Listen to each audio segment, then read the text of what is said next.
नमस्कार भाइयों, मैं राकेश आपके लिए फिर से भाइयों जीनी की राह पुस्तक से जानकारी लेके आ गया हूँ।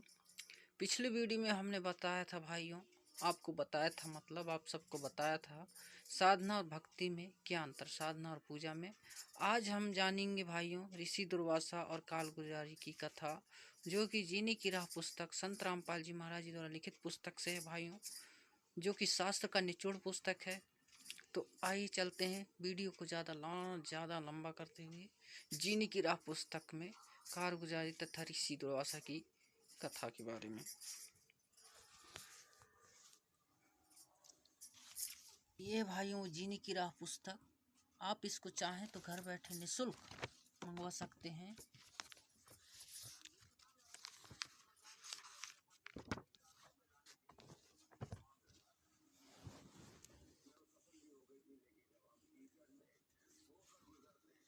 आप चाहें तो इसको निःशुल्क घर बैठे मंगवा सकते हैं। कैसे मंगवा सकते वो भी मैं आपको बता देता हूँ भाइयों।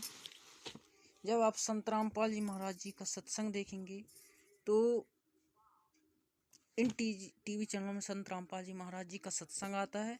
टीवी की स्क्रीन में कॉन्टैक्ट नंबर चलते हैं भाइयों, तो आप उस कॉन्टैक्ट नंबर के जरिए आप अपना नाम, पता, एड्रेस, पुस्तक का नाम जो है SMS कर घर बैठे अपनी मन पुस्तक का नाम लिखकर जो मंगवा सकते हैं। तो चलते हैं ऋषि दुर्वासा की कालगुजारी की कथा।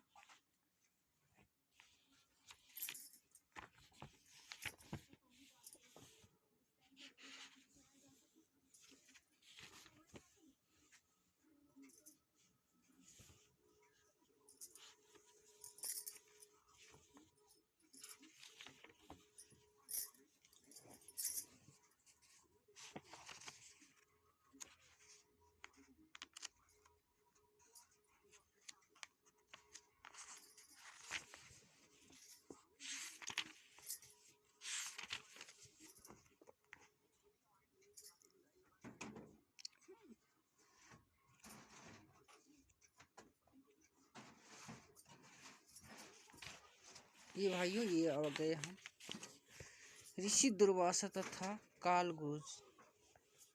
कारगुजारी की कथा पे। कथा ऐसा है भाइयों, एक दुर्वासा नाम के काल ब्रह्म के पुजारी माने ब्रह्म साधक थे। वे चले जा रहे थे, रास्ते में एक अप्सरा माने स्वर्ग की सुंदर स्त्री सुंदर मोतियों की माला पहनी थी। ऋषि दुर्वासा ने कहा, यह माला मुझे दे। देवपरी को पता था कि ये ऋषि तो सर्प जैसे है, यदि मना कर दिया तो श्राप दे देते हैं। उस अप्सरा ने तुरंत माला गले से निकाली और ऋषि को आदर के साथ थमा दी। दुर्वासा ऋषि ने वह माला सिर पर बालों की जोड़े में डाल ली। चला जा रहा था। आगे से स्वर्ग का राजा इंद्र अपने ऐरावत हाथी पर बैठा आ रहा था। उसके आगे आगे अप्सराएं तथा गंधर्व जन गाते बजाते चले रहे थे। और भी करोड़ों देवी देवता साथ साथ सम्मान में जा रहे थे। दुर्वासा ऋषि माला अपने सिर से उठाकर इंद्र की ओर फेंक दी। इंद्र ने वह माला हाथी की गर्दन पर रख दी। हाथी ने वह माला अपने सूंड से उठाकर जमीन पर फेंक दी। जैसे इंद्र को कोई भक्त या देव कोई फूल माला भेंट करता था तो इंद्र उसके बाद में हाथी की गर्दन पर रख देता था। जब इंद्र हाथी पर बैठा हो, हाथी उसे उठाकर नीचे फेंक देता था। हाथी ने उसी रूटीन में वह माला नीचे फेंक दी थी। इस बात से ऋषि दुर्वासा कोपित हो गए और बोले कि हे इंद्र, तेरे को राज्य का अभिमान है। मेरे द्वारा दी गई माला का तूने अनादर किया है। मैं श्राप देता हूँ कि तेरा सर्व राज नष्ट हो जाए।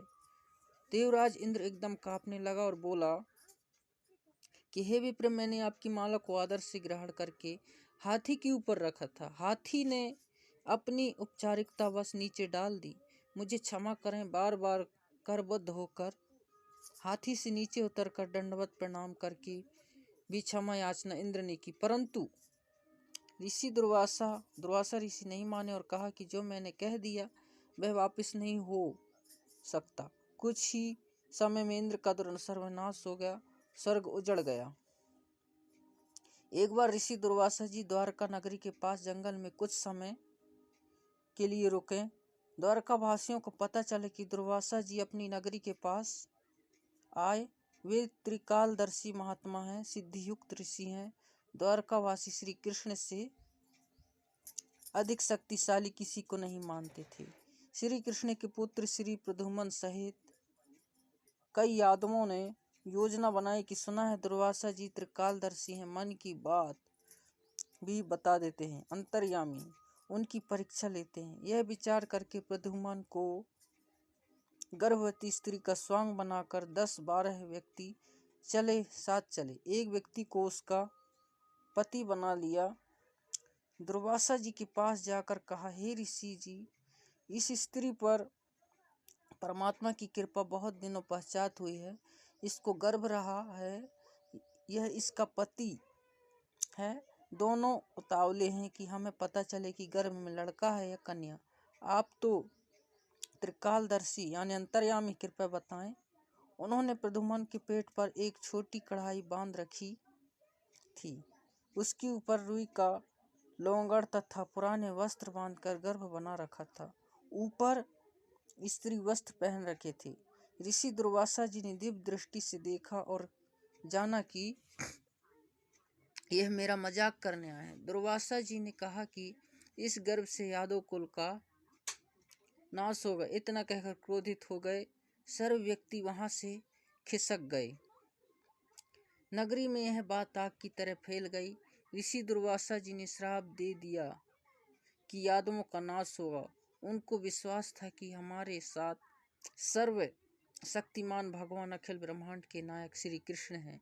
दुर्वासा के श्राप का प्रभाव हम पर नहीं हो पाएगा। फिर भी कुछ बुद्धिमान यादव इकट्ठे होकर श्री कृष्ण जी के पास गए तथा ऋषि दुर्वासा जी से किया बच्चों का मजाक तथा ऋषि दुर्वासा द्वारा दिए श्राप का वृत्तांत बताया। सर्व वार्ता सुनकर श्री कृष्ण जी ने कुछ देर सोचकर कहा कि उन बच्चों को साथ लेकर दुर्वासा जी के पास जाओ और क्षमा याचना करो। दुर्वासा के पास गए, क्षमा याचना की, परंतु दुर्वासा ने कहा कि जो मैंने बोल दिया वह वापस नहीं हो सकता। सर्व व्यक्ति फिर से श्री कृष्ण जी के पास गए तथा सर्व बात बताई। द्वारका में भोजन भी नहीं बना है। सर्व नगरी चिंता में डूब गई। श्री कृष्ण जी ने कहा कि चिंता किस बात की है? चिंता किस बात की है?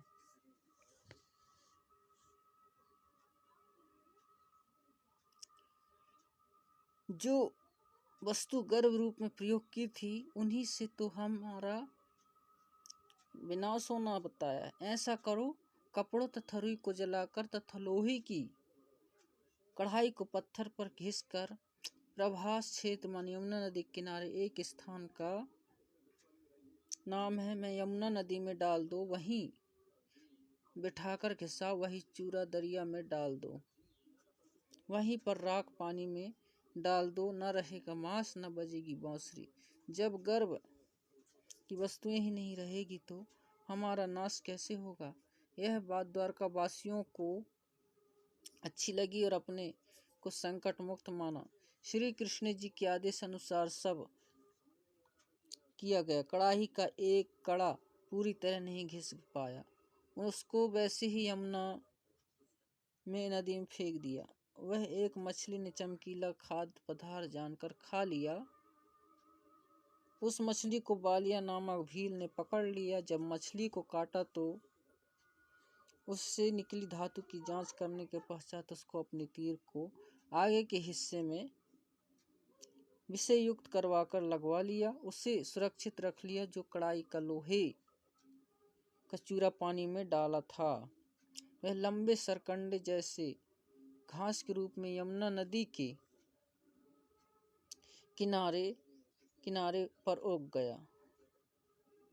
कुछ समय उपरांत द्वारका नगरी में उत्पात मचने लगा। छोटी सी बात पर एक दूसरे का कत्ल करने लगे। आपस में बैर विरोध बढ़ गया। नगर के लोगों की यह दशा देखकर नगरी के गणमान्य व्यक्ति भगवान श्री कृष्ण जी के पास गए और जो कुछ भी नगरी में हो रहा था बताया और कारण तथा समाधान श्री कृष्ण जी से जानने की इच्छा व्यक्त की, क्योंकि श्री कृष्ण जी यादव तथा पांडवों के आध्यात्मिक गुरु थे। संकट का निवारण गुरुदेव से ही कराया जाता। श्री कृष्ण जी कारण बताया कि दुर्वासा ऋषि का श्राप फल रहा है। समाधान है कि सर्व नर माने मेल यादव चाहे आज का जन्मा भी लड़का क्यों न हो, सब प्रभास क्षेत्र में जहाँ पर उस कड़ाई का चूट डाला था जाकर यमुना में स्नान करो, तुम सब श्राप मुक्त हो जाओगे। सर्व द्वारकावासियों ने श्री कृष्ण जी का आदेश का पालन किया। सर्व यमुना नदी में गए। सर्व नर यादव प्रभास क्षेत्र में श्राप मुक्त होने के उद्देश्य से स्नान करने के लिए चले गए। ऋषि दुर्वासा के श्राप का कारण सर्व यादव समूह बनाकर इकट्ठे हो गए। पहले स्नान किया कि श्राप मुक्त होने का पश्चात हो सकता है कि आपसी मन मुटाव दूर हो जाए, परंतु ऐसा कुछ नहीं हुआ। पहले सबने स्नान किया, फिर आपस में गाली गलौज शुरू हुआ। फिर उस घास को उखाड़कर एक दूसरे को मारने लगे। जो घास सरकंडे लोहे की कढ़ाई की चूड़ से उगा था वह तलवार जैसा कार करने लगा। सरकंडे को मारते ही सिर धड़ से अलग होकर गिरने लगा। इस प्रकार सर्व यादव आपस में लड़कर मृत्यु को प्राप्त हो गए।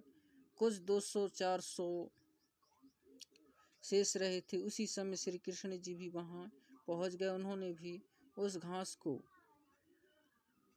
अखाड़ा, उसके लोहे को मसूल बन गए। शेष बचे अपने कुल के व्यक्तियों को स्वयं श्री कृष्ण जी ने मौत के घाट उतारा।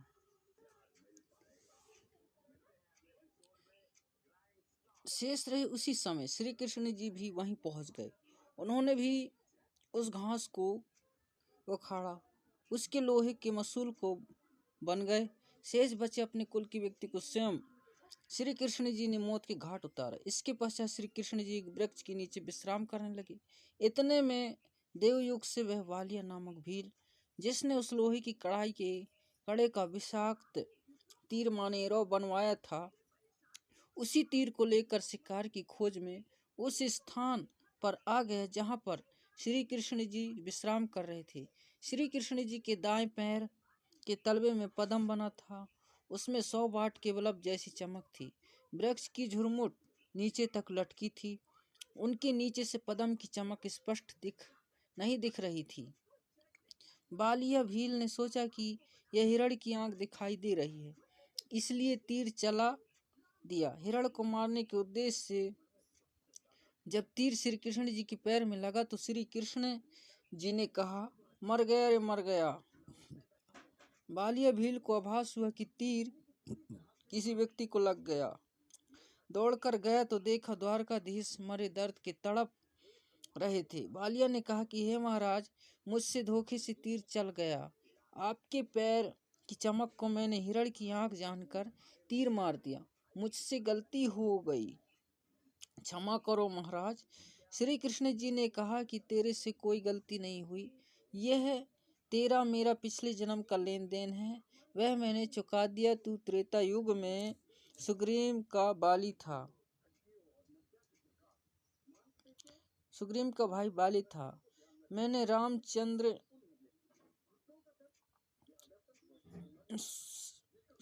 पुत्र दशरथ था।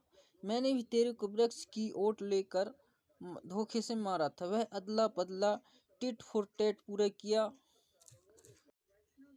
इस प्रकार दुर्वासा ऋषि के श्राप से सर्व यादव कुल का नाश हुआ। जो वर्तमान में यादव हैं, ये वो हैं जो उस समय माताओं के गर्भ में थे, बाद में उत्पन्न हुए थे।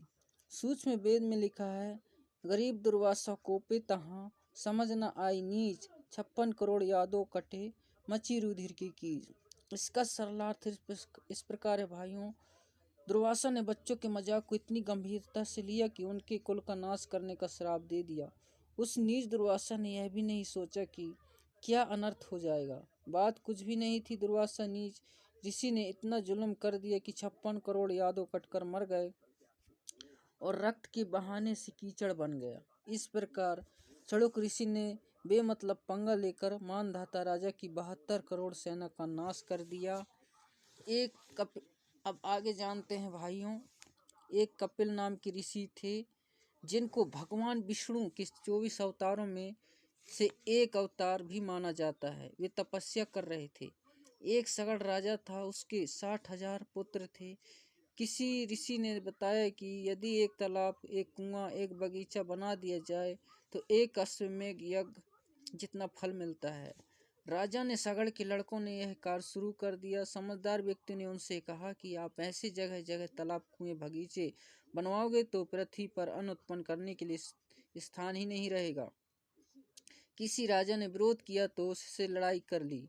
उन राजा सगड़ के लड़कों ने एक घोड़ा अपने साथ लिया। उसके गले में पत्र लिखकर बांध दिया कि यदि कोई हमारे कार्य में बाधा करेगा वह इस घोड़े को पकड़ ले और युद्ध के लिए तैयार हो जाए। उन सिरफिरों ने से कौन सा टक्कर ली।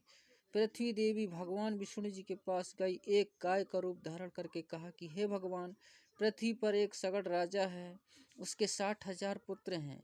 उनको ऐसी सिरड़ उठी है कि मेरे को खोद डाला, वहाँ मनुष्यों के खाने के लिए अन्न भी उत्पन्न नहीं हो सकता। भगवान विष्णु ने कहा तुम जाओ, वे सब कुछ नहीं करेंगे। भगवान विष्णु ने देवराज इंद्र को बुलाया और समझाया कि राजा सगड़ के 60,000 लड़के यज्ञ कर रहे हैं। यदि उनकी 100 यज्ञ पूरी हो गई तो तुम्हारी इंद्र गद्दी उनको देनी पड़ेगी। समय रहते कुछ बनता तो कर ले। इंद्र ने हलकारे अर्थात अपने नौकर भेजे, उनको सब समझा दिया। रात्रि के समय राजा सगड़ के पुत्र सोए पड़े थे। घोड़ा वृक्ष से बंधा रखा था। उन देवराज के फरिश्तों ने घोड़ा खोलकर कपिल तपस्वी की जांग पर बांध दिया। कपिल ऋषि वर्षों से तपस्यारत था, जिस कारण से उसका शरीर अस्थि पिंजर जैसा हो गया था। आसन पदम लगाए हुए था। टांगे पतली पतली थी, जैसे वृक्ष की जड़ों की मिट्टी वर्षों के पानी से बह जाती है और जड़ों के बीच में 6 से 7 इंच का अंतर कप हो जाता है। ऋषि कपिल जी की टांगें ऐसी थी। इंद्र के हलकारों ने घोड़े को टांगों के बीच के रास्ते में से जांग के पास रस्से से बांध दिया। राजा ने लड़कों ने सुबह उठते ही घोड़ा देखा। उसकी खोज में युद्ध करने की तैयारी करके 60,000 का लंगर चल पड़ा। घोड़े के पद चिन्हों के साथ साथ कपिल मुनि के आश्रम में पहुंच गए। घोड़े को बंधा देखकर सगड़ के राजा के पुत्रों ने किसी की ही कोख में, माने दोनों बाजुओं के नीचे कोखों की हरियाणी भाषा में हीक कहते हैं, भाले चुभा दिए। कपिल ऋषि की पलकें इतनी लंबी बढ़ चुकी थीं कि जमीन पर जा टिकी थी। ऋषि को पीड़ा हुई तो क्रोधवश पलकों को हाथों से उठाया, आंखों से अग्नि बाण छूटे। 60,000 सगड़ के पुत्रों की सेना की फूली सी बिज गई, अर्थात 60,000 सगड़ के बेटे मरकर ढेर हो गए। सूक्ष्म वेद में कहा है कि 60,000 सगड़ के होते कपिल मुनीश्वर खाए। जैसे परमेश्वर की करें भक्ति तो अजर अमर हो जाए। 72 छोड़ी खा गया चुड़क ऋषिश्वर एक, देह धरे जोरा फिरे सभी काल के भेष।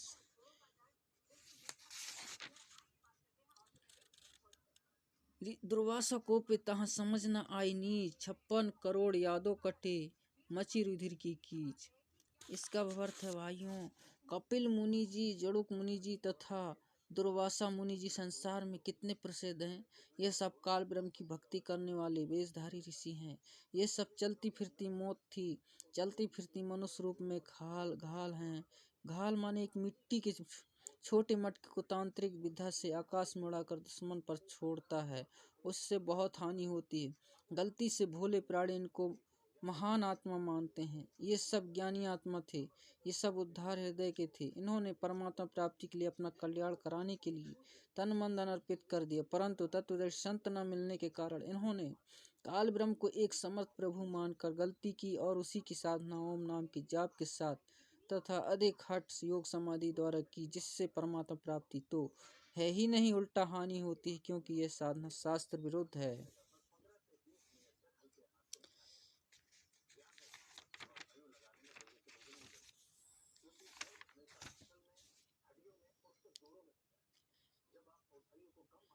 गीता अध्याय 16 श्लोक 23-24 में कहा है कि शास्त्र विधि को त्याग कर जो मनमाना आचरण करते हैं उनकी साधना व्यर्थ है, वे उदार आत्मा है। इसी कारण काल ब्रह्म की अनुत्तम गति में स्थित रहे। गीता अध्याय 17 श्लोक 5-6 में कहा है कि जो मनुष्य शास्त्र विधि रहित केवल मन कल्पित घोर तप को तपते हैं और दम अहंकार से युक्त, कामना अशक्ति अभिमान से युक्त।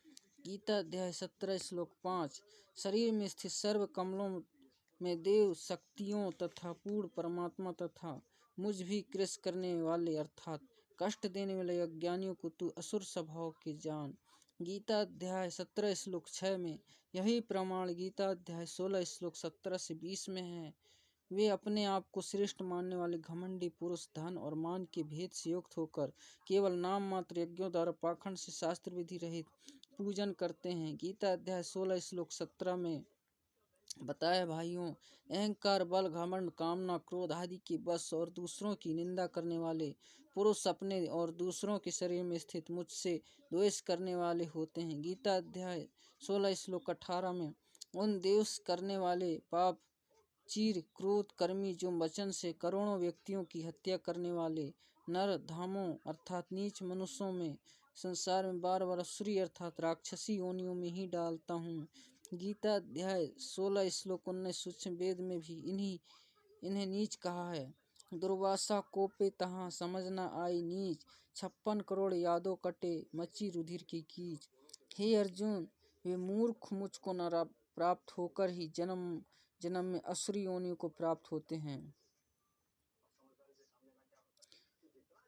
उससे भी अति नीच गति को प्राप्त होते हैं अर्थात घोर नरक में गिरते हैं। गीता अध्याय 17 श्लोक 20 में कहा भाइयों, उपरोक्त प्रमाणों से सिद्ध हुआ कि गीता अध्याय 7 श्लोक 18 में गीता ज्ञानदाता ने अपनी साधना से होने वाली गति को भी इसलिए अनुत्तम अर्थात घटिया बताया है। कहा है कि गीता अध्याय 7 श्लोक 18 में गीता ज्ञानदाता ने कहा है कि जो चौथी प्रकार की ज्ञानी साधक हैं वे सभी तो उदार, क्योंकि परमात्मा प्राप्ति के लिए अपने शरीर के नष्ट होने की भी परवाह नहीं की और हजारों वर्ष भूखे प्यासे साधनारत रहे, परंतु तत्वदर्शी संत न मिलने के कारण वे सभी मेरी अनुत्तम अर्थात घटिया गति अर्थात ब्रह्म साधना से होने वाले मोक्ष से जो ऊपर ऋषियों को हुआ उसमें स्थित रहे अर्थात जन्म मरण 84 लाख योनियों के चक्कर वाली गति में रह गए। गीता अध्याय 7 श्लोक 18 में निष्कर्ष निकला है भाइयों, संत रामपाल जी निकाला है भाइयों, चड़ुक ऋषि दुर्वासा ऋषि तथा कपिल ऋषि ने जो ओम नाम का जाप किया उसकी भक्ति के फलस्वरूप ये कुछ समय ब्रह्मलोक में जाएंगे, वहां भक्ति समाप्त करके फिर पृथ्वी पर राजा बनेंगे, क्योंकि सूक्ष्म वेद में लिखा है तब से राज मध्य मानस जन्म तीसरे सुकर स्वानम। फिर कुत्ता गधा बनेंगे, फिर नरक जाएंगे, जब कुत्ते बनेंगे तब इनके सिर में कीड़े पड़ेंगे, जो व्यक्ति इनके श्राप से मरे थे उनका पाप इनको भोगना पड़ेगा, कीड़े इनका मांस चुन चुन कर खाएंगे। इसलिए गीता में भी ऐसे साधकों के विषय में जो बताया है वे आप जी ने ऊपर पढ़ लिया। उपरोक्त कथाओं का सारांश निकला भाइयों, ब्रह्म साधनानुत्तम घटिया। दूसरा, 3 ताप को श्री कृष्ण जी भी समाप्त नहीं कर सके। श्राप देने 3 तप माने देविक तप में आता है। दुर्वासा के श्राप के शिकार स्वयं श्री कृष्ण सहित सर्वे यादव भी हो गए। तीसरा, श्री कृष्ण जी ने श्राप मुक्त होने के लिए यमुना में स्नान करने के लिए कहा, यह समाधान बताया था। उससे श्राप नाश तो हुआ नहीं, यादों का नाश अवश्य हो गया। विचार करें, जो अन्य संत या ब्राह्मण जैसे ऐसे स्नान या तीर्थ करने से संकट मुक्त करने की राय देते हैं वे कितनी कारगर हैं अर्थात व्यर्थ है। जबकि क्योंकि जब भगवान त्रिलोकीनाथ द्वारा बताए समाधान यमुना स्नान से कुछ लाभ नहीं हुआ तो अन्य तटपुंजियों ब्राह्मणों व गुरुओं द्वारा बताए स्नान आदि समाधान से कुछ होने वाला नहीं है। चौथा बताया भाइयों, वह पहले श्री कृष्ण जी ने दुर्वासा के श्राप से बचाव का तरीका बताया था। उस कढ़ाई को घिसकर चूड़ बनाकर प्रभास क्षेत्र में यमुना नदी में डाल दो, न रहेगा बांस, न बजेगी बांसुरी। बांस भी रह गया, 56 करोड़ यादों की बांसुरी भी बज गई।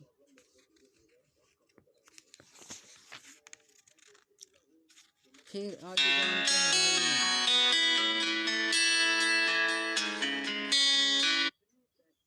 आगे जानते हैं भाइयों,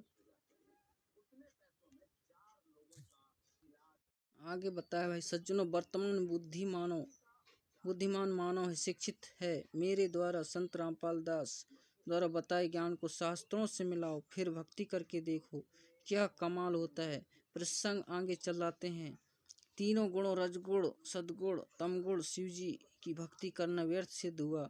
गीता ज्ञानदाता ब्रह्म की भक्ति स्वयं गीता ज्ञानदाता ने गीता अध्याय 7 श्लोक 18 में अनुत्तम बताई है। उसने गीता अध्याय 18 श्लोक 62 में उस परमेश्वर अर्थात परम अक्षर ब्रह्म की शरण में जाने को कहा है। यह भी कहा है कि उस परमेश्वर की कृपा से ही तू परम शांति तथा सनातन परम धाम को प्राप्त होगा। तीसरा है बताया भाइयों, तीसरे में गीता अध्याय 15 श्लोक 1 से 4 में संसार रूपी वृक्ष का वर्णन है तथा तत्वदर्शी संत की पहचान भी बताई है।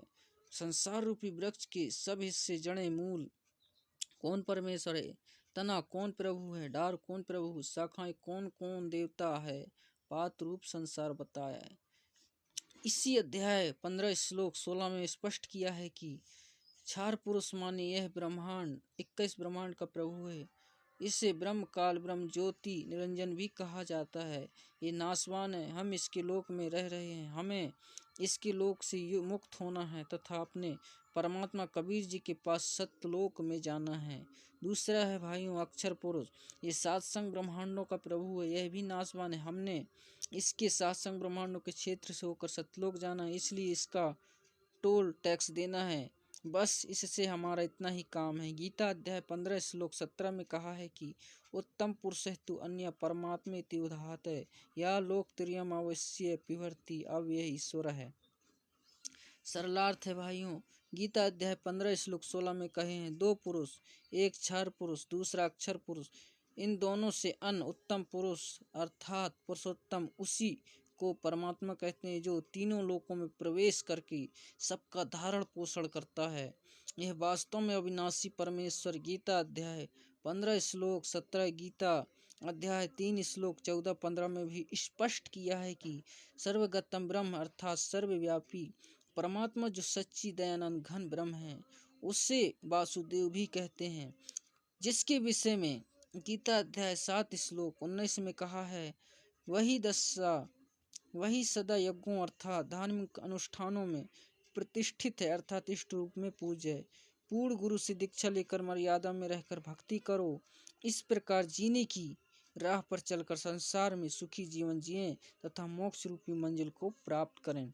ठीक है भाइयों, फिलहाल वीडियो में अभी के लिए इतना ही। अगले वीडियो में जानेंगे भाइयों सृष्टि की रचना कैसे हुई। ठीक है भाइयों, वीडियो अच्छा लगे तो वीडियो को लाइक, शेयर और कमेंट ज़रूर करें भाइयों, ताकि मेरा हर आगे आने वाली वीडियो सबसे पहले आपको दिखाई दे। चैनल को सब्सक्राइब करें। ठीक है भाइयों, धन्यवाद।